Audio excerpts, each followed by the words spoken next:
camera, I reached level 58, and then tragedy struck. The first light blue anacondas start to appear.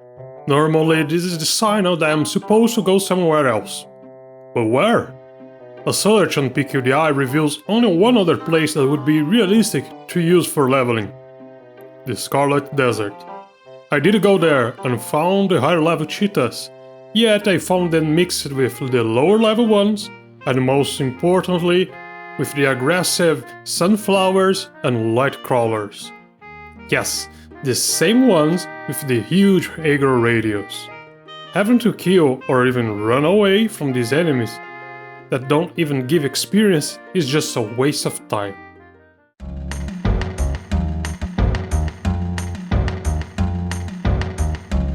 I returned to Jagged Pine Forest. Last episode I already had a suspicion I would be here until the end, and it looks like I was right. Here's my current situation. The Anaconda's level range from 42 to 45. 4 levels, and the lowest one is light blue to me. And honestly, it wasn't too bad. With an experience potion running, I would still get somewhere between 13 to 17% of my experience bar in an hour. It went up to 15 to 17% later, once I hit my stride and changed my strategy. Before popping a potion, I'll take advantage of my tracker to kill as many light blue anacondas in the zone. Once there are 4 or 5 dark blue snakes in the tracker, then and only then, I would use a potion charge. From there I could only pray to get lucky and get as many dark blues to appear as possible. You might also have noticed that the experience per hour didn't change that much. Honestly, I think that is just the fact that I'm killing faster. Skill point by skill point, I'm just hitting the snakes more often and harder. So it didn't take too long before I got level 59. I did watch Class get level 60 on his Shadow Knight, the final and most cruel hell level. And I remember how slow he commented that it was. So I was ready. I was mentally prepared, looking at it as a marathon, not a sprint race. And honestly, it wasn't all that bad. Well, yes, it was a hell level. And yes, now I had to deal with half of the snakes being light blue to me. Yet, I don't know, it didn't feel that oppressive. I still had 5 charges of my potion. Not enough for the whole level, but while under the effect, I still got somewhere between 12 to 14% of my experience bar. The potions carry me all the way through 75% of the level. Thinking of it, it made me feel very glad to have stuck with the ranger for this challenge. With my cheap spells and strong regeneration, the 1 hour of bonus experience that I had under the effect of a potion was being really taken advantage of. And for the remaining 25%, I took it easy. Every opportunity I had, I would try to get something done. Sometimes I would get 1% and be done for the session. Sometimes YouTube would recommend a long video to watch, and I would get 5% while doing so. Level 60 was inevitable. I was pacing myself, and it was just a matter of time.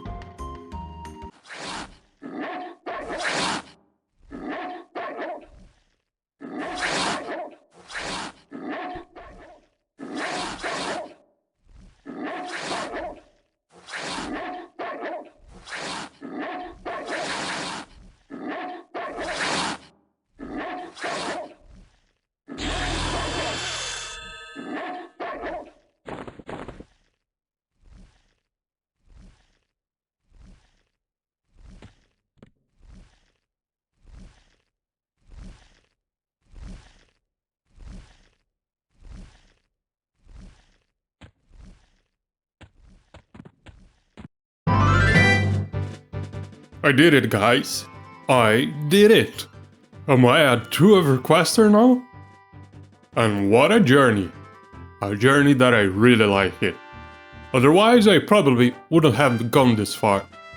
and here we are at max level. And to think that 6 months ago I still was an Everquest noob. If a noob like me can reach 60 as a solo self-found, what is your skills, veteran? Last episode I commented that I wasn't so sure if this would be just an update of me saying that I got to 60. Turns out it kinda is. But I decided that it would be interesting to share some opinions about the game and my journey. Why Everquest? In the year of our Lord 2026 with so many other options. First, I really like video games and the history of video games. And I wasn't there for EQ back in 1999. Second, to me MMOs offer something that single-player games have a hard time achieving. It isn't their social features, but the sense of a world that is more than a player. And most of the more modern MMORPGs seems to follow the path of the single-player games, in that the entirety of the world is meant to be beaten by the player without even requiring some sort of special effort to do it. You could say that the whole of Everquest itself is meant to be beaten by the player. And yes, you are correct. But only if you're grouping and have the right class for the right moments. Don't have a group, the dungeon will be out of your reach. Don't have a rogue, the door will stay locked for you. Still want to see what is behind the door? You have to seek the key and work for it. Why? Because the world exists before you do. The lore of the world trumps your personal story. It is only now that I start to write about this that I realize how hard it is to put into words the feeling of world first, player second. But I hope that you get me. And what a world North is. The polygon count might be on the lower side, but it still has such a strong art direction and it can be so beautiful. Funnily enough, I think that Luckling with his higher polygon count might be the game at its worst, at least visually. Hollow Shademore with its low draw distance is just jarring. Scarlet Desert just looks unappealing. Many models and animations of the Luckling era are so off. Animations actually might always have me on the weaker side, and the simpler models just hid the fact. I personally think that XR animations look kinda funky. At the same time, still on Luckling, the Twilight Sea looks amazing. When I first arrived at the zone, I had to pause for a moment to soak in the atmosphere of the ocean under a perpetual twilight.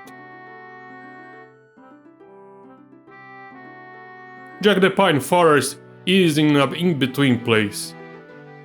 Walking around is hard not to note that the ground texture is just lacking. Yet at some point, I climb one of the mountains and realize what the developers were going for. The part of the game that is made in the classic engine though, it is filled with wonderful places. And I can understand why they live in so many people's memories. Let us start with the continent of Fadeware and the city of Caliphine because, damn, it invokes such a good feeling. The Fey Dark Forest is always, well, dark. And the zone has such a great feeling of this forbidden elven forest. So walking around the platforms of Caliphine at night, when they are illuminated by torches, is just a fantastical feeling. In the same continent, what about the entrance to the dwarven city, Kaladin? It looks so good, especially at night. The city itself is a hole in the ground, but I have to give a shout out to its temples.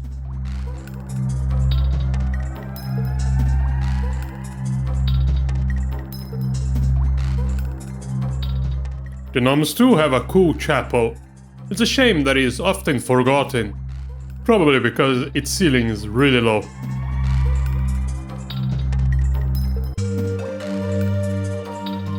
The continent also houses the single worst zone, Dagnor's Cauldron. Not only is a bland zone, it is also a nightmare made of water, poor visibility, and enemies with levels that range everywhere. There weren't that many zones in the game that was like, I hope I never return here. And most of them are in Karnak. But Diagonal Squadron was the only one that I actively despised. Adding the topic of lackluster zones, what about Stonebrook Mountains in Odus? I remember it most for its jagged hills that would constantly hide whatever was behind them. Yet, walking around it once again, I found that little stream. You can follow it uphill, and the forest slowly dies off to give way to a rocky and snowy mountain. You can even find the source of the water. I still stand that I do not like the zone very much, yet I was wondering what someone who was playing this game back then thought of the zone.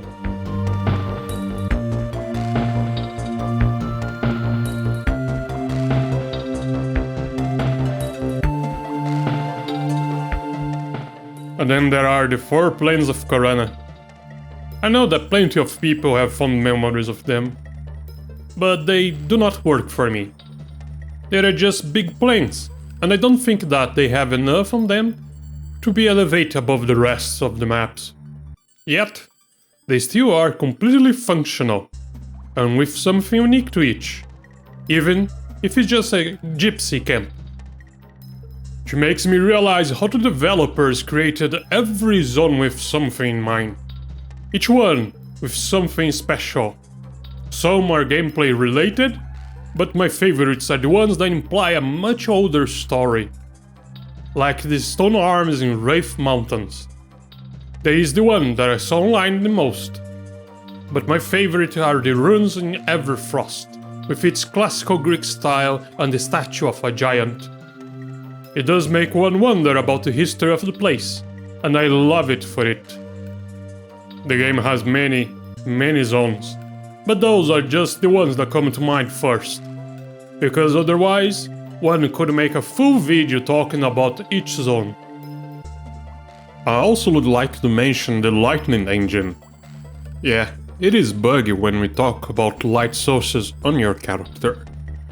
But on the environment, it looks so good, especially with warm lights. It is a shame that to make the most of it you need the poor human eyesight, since infra and ultra vision change how lights and shadows look on the screen. The game has such a good contrast with the dark, but you need to take a gameplay hit to appreciate all of it. Sound-wise, the game is poor. It isn't really the quality of the soundtrack itself, but how it is used, as in with audio levels that weren't normalized. Some things, like the bottle music, is just too loud. I'm okay with the music being used sparsely, but I'm not that okay with how it and the ambient sounds are used. Sometimes they are attached to some random rock or tree, and they don't even fade in or fade out with your proximity. Instead, it goes full volume as soon as you cross its threshold.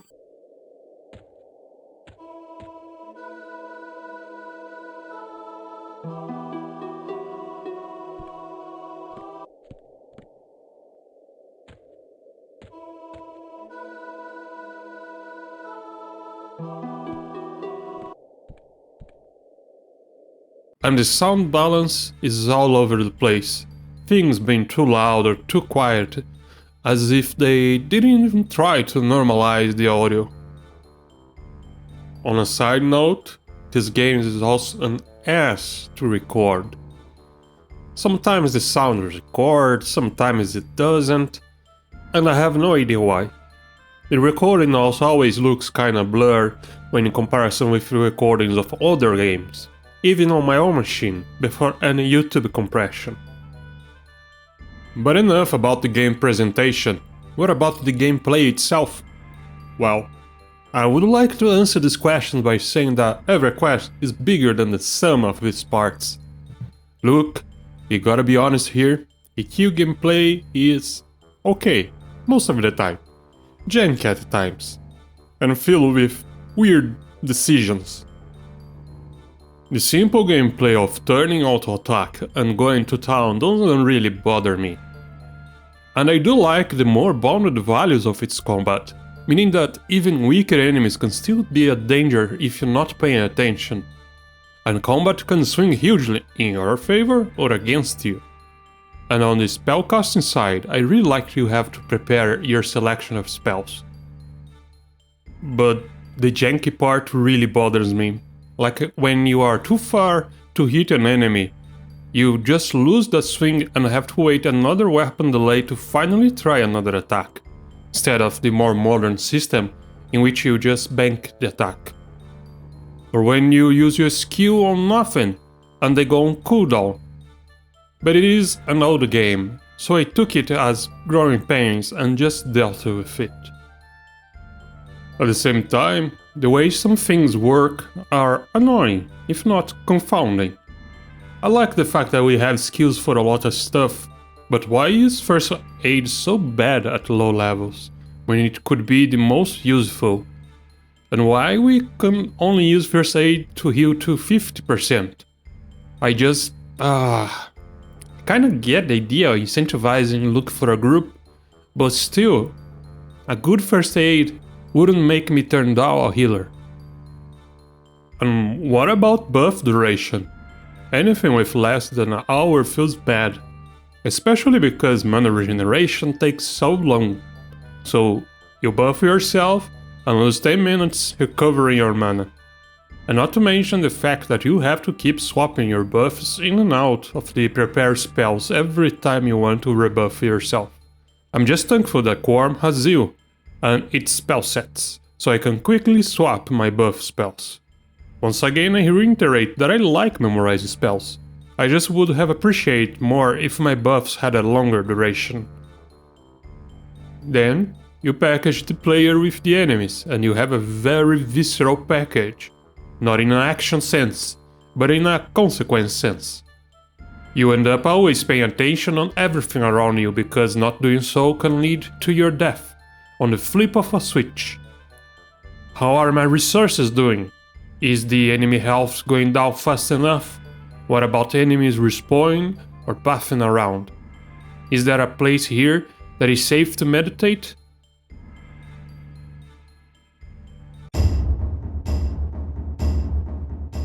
Dungeon delving in EQ is very different from more modern games, where a dungeon is just a sequence of rooms connected by corridors. EQ dungeons follow the same philosophy of dungeons of old Dungeons and Dragons, and they can be very sprawling. And there is a little fanfare about them, no special zone transition. But once inside you learn to be very careful. I will always remember fondly of slowly, level by level, going deeper and deeper into Black Burrow, seeking bigger rewards and testing my limits. And talking about remembering things, let me reminisce about my journey. Man, I had fun. And I'm glad that I did it, even if there were moments in which my resolve was faltering. Like very early, when I didn't have a good weapon and I felt that I just couldn't hit for shit. That was part as to why I tried a paladin. And I'm glad that I did, as it reignited my wish to keep on playing. And I'm really glad that I stuck with the ranger. Reading online, I saw comments from people claiming that paladins, shadow knights and beast lords were all better suited for the challenge. But when I compare my hurdles with the other content creators, Rangers feels like a smoother experience. As a ranger, I have very cheap spells for a very efficient fear kiting. I also have some decent melee damage, along with many different tools to be able to cheese harder fights, like root, snare and dots. All that with some good utility on top, with Spirit of Wolf, Vision and healing spells. The best, actually, was the regeneration spell that totally changed the game for the last few levels. And if I think about the highlights of my journey, there are two moments that come on top of all the others. The first is the Ivy-Etched Armor. The quest was really fun, in a sense that it took me everywhere around Nora. Yeah, it doesn't have a strong narrative attached to it, but going around to all those different places and discovering more about the world while hunting for items was really cool. But the most memorable moment also was one of the most recent ones, the Queen's Honor Badge series of quests. It is so cool to see the potential that the game has with its scripting. All the different things we did were really engrossing, and I go more in depth in my last video, so you can go back to that one if you want a more in-depth look. The quest culminates with my favorite zone, the Queen's Aqueduct. Queen's as a whole is a good city, and having this cool dungeon underneath that connects seamlessly with the city is really cool. In World of Warcraft, if your paladin walks into the Warlock guild, nothing happens. Here, you die. And when I found that illusory wall in the aqueducts and found myself in the evil guild hall territory, I will remember that, and come back later to kill one of their leaders was cathartic. You watching might be asking now, so, is it worth it to do the solo self-found challenge? And the truth is that, if you have to ask, I'll have to say no. Was it fun? Yes. Was it challenging? Yes. But the game clearly wasn't developed with this playstyle in mind. Sometimes you are vibing, other times you are regretting your life choices. I mean, EQ has plenty of downtime. That is plenty of time for you to realize how much time you are putting on the game. I liked the challenge. It makes you research about the game and learn more about it. But you really need to be all about this life. I will add that you can start a solo self-found character and then drop the flag later if you don't want to do the challenge anymore. And if you are someone that never played Everquest before, do I recommend it? That is hard to answer, honestly. And the answer is probably no for most people. The expectation of the game changed a lot through the years, and Everquest is probably too slow for most new gamers. I'm not saying this in a pejorative way, more in a broad and general way. For the people I see discussing games that are from a generation past mine, EQ lacks many of the things that they are looking for, like an overarching narrative or a more complex combat. Yet, I know that there are people like me out there that prefer the old paradigm of game design, or that are interested in gaming history, and to those I would say that it's worth it to try Everquest. If you play on Project 99 or Project Quarm, it doesn't matter. You will get to experience a cornerstone that defines MMOs that produce to this day. For free. I don't even think that you even have to play to max level. You can get to level 15 to 20 and have a very good grasp of what the game is and will be till the end. And understand and respect this important piece of gaming history. I came to Quarm really curious about Everquest and what it offered to a game as a whole. And EQ fans should feel vindicated. It is a great game, and I get why some people still prefer it to this day. And it is a shame that it isn't talked about more. Come from outside the community, EQ look to often be relegated to a simple step that game had to go through to reach World of Warcraft. At the same time, a lot of valid things were left behind in transition and shouldn't be forgotten.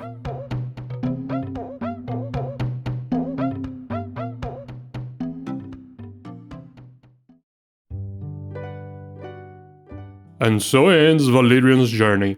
This episode was very different, but I hope you guys like it. After all, a simple update just stating that I got to 60 wouldn't have been that fun, right? Thank you to everyone who watched, liked and commented on the videos. It meant a lot, honestly.